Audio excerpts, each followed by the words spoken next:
Ang hinahangad po namin sa Liter of Light as a volunteer to be able to reach each and every home, to educate people, at the same time, makatipid po sila sa kuryente. And alam po nila na may alternative sources of energy na hindi po nila kailangan dumepende sa commercial electricity para lang magkaroon ng ilaw.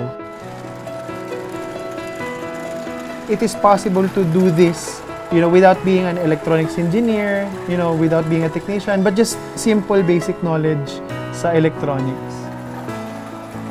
Only 2% of the Filipinos know about alternative sources of energy, such as solar.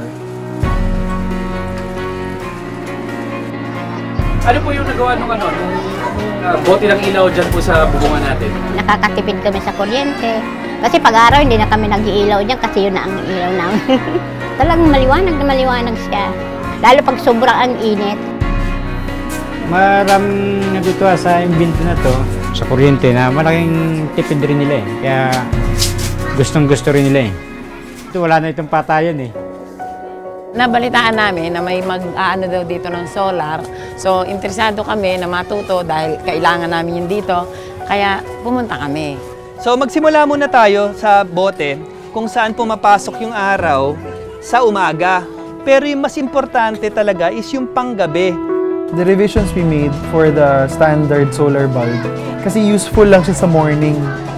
So, pagdating na ng gabi, since wala na tayong araw or wala ng sun, hindi na siya magagamit ng mga pamilya na install ng solar light.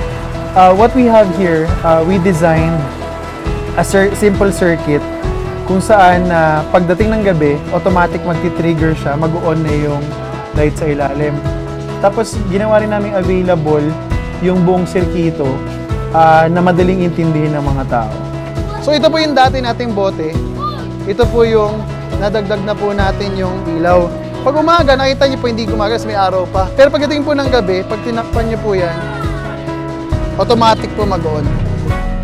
Theoretically speaking, sa 1 watt LED na to, sa high power na LED, kayang-kaya niya magpailaw ng 15 square meters na kwarto, na ito lang. Tapos reading light po siya. Ibig sabihin, sa ilaw lang na ito, kayang-kaya mo na magbasa ng libro. Napakalaking bagay para sa katulad namin dito sa bundok. Excited lalo ako, masasabi ko sa mga kababaihan dito na ito ay pwede natin gamitin na hanap buhay, lalo sa mahirap na buhay natin dito.